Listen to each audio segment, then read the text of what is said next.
যার তাওহীদ নাই তার ফেব্রুয়ারি কি আবার? যার ভিতরে ঈমান নেই তার কিসের বেনামাজি? যে ঈমান বুঝে না, যে তাওহীদ বুঝে না, তার ফেব্রুয়ারি কি, বড়দিন কি, জিনা কি, ব্যভিচার কি, মদ কি, সুদ কি, মারামারি কি, হত্যা কি, দুর্নীতি কি, তাকে বুঝে তো লাভ নাই। মনে রাখবেন, 14 ফেব্রুয়ারি থেকে নিষেধ করে লাভ নেই। কারণ 14 ফেব্রুয়ারি ওই সকল মানুষ যায় যারা তাদের রবকে বোঝেনি।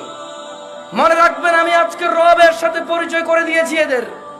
এরা যদি মনে করে 14 ফেব্রুয়ারি যাবে আর ওদের মৃত্যু হবে ওই অবস্থায়, আর তাদের কোন ওলি মুর্শিদ আছে যে তাদের কবরে যাবে 14 ফেব্রুয়ারির ওই ও নষ্টাপনা, নোংরা ও অশ্লীলতার ওখানে গিয়ে তাদের কবরে গিয়ে কেউ তাদের রক্ষা করবে, ওলি আর মুর্শিদা আছে, আমি আর আপনি কি করতে পারি? এখানে দেখা যাবে সেদিন, যেদিন বিচার হবে, মানুষ আল্লাহর সামনে আসবে এককভাবে, একা একা। সেই দিন দেখা যাবে ইয়াউমা ইয়াফিরুল মারউ মিন আখি, যেদিন মানুষ পলায়ন করবে তার ভাই থেকে, ওয়া উম্মিহি ওয়া আবিহি, তার মা আর তার বাপ থেকে, ওয়া সাহিবাতি ওয়া বানি, তার ছেলে এবং তার সন্তান থেকে। সেই দিন দেখা যাবে যে তার 14 ফেব্রুয়ারি তার আইডলরা, তার সিনেমার নায়করা, তার রাতের আনন্দের গায়করা, তার চোখের সন্তুষ্টির গায়িকারা, নায়িকারা তাকে কতটুকু উপকার করে। ওকে আমি 14 ফেব্রুয়ারি থেকে নিষেধ করব না। আরে ওর ঈমানই নেই, ও মুশরিক, ও আল্লাহর সাথে শিরক করে। 14 ফেব্রুয়ারি কি আবার এখানে? কোন মুসলমান যে আল্লাহকে সম্মান করে সে যেতে পারে না সব জায়গায়। এখনো ক্ষমা চাইবে, বলো আস্তাগফিরুল্লাহ, বলো আল্লাহ আমাকে ক্ষমা করুন, বলো আল্লাহ আমাকে ক্ষমা করুন।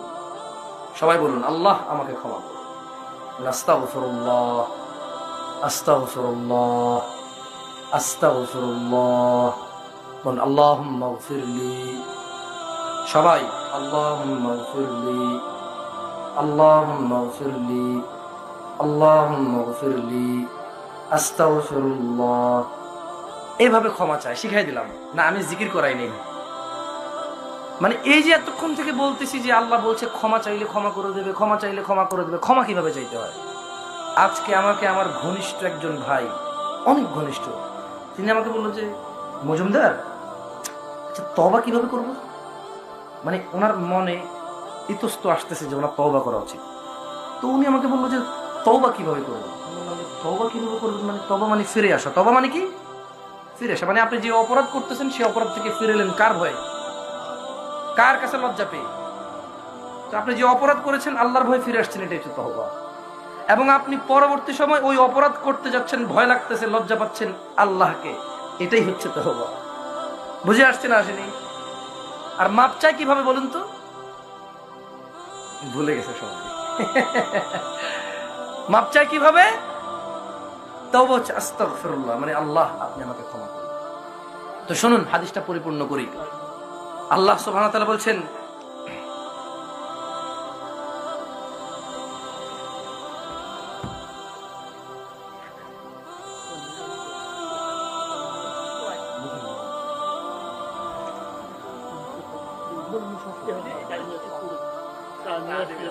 আমাকে চা, ও আচ্ছা আচ্ছা আচ্ছা ঠিক আছে, সরি বুঝিনি আমি। আচ্ছা আচ্ছা আচ্ছা ঠিক আছে। আচ্ছা আউযুবিল্লাহি মিনাশ শাইতানির রাজিম। কোরআনগঞ্জের মানুষ, কোরআন পড়েন আপনারা?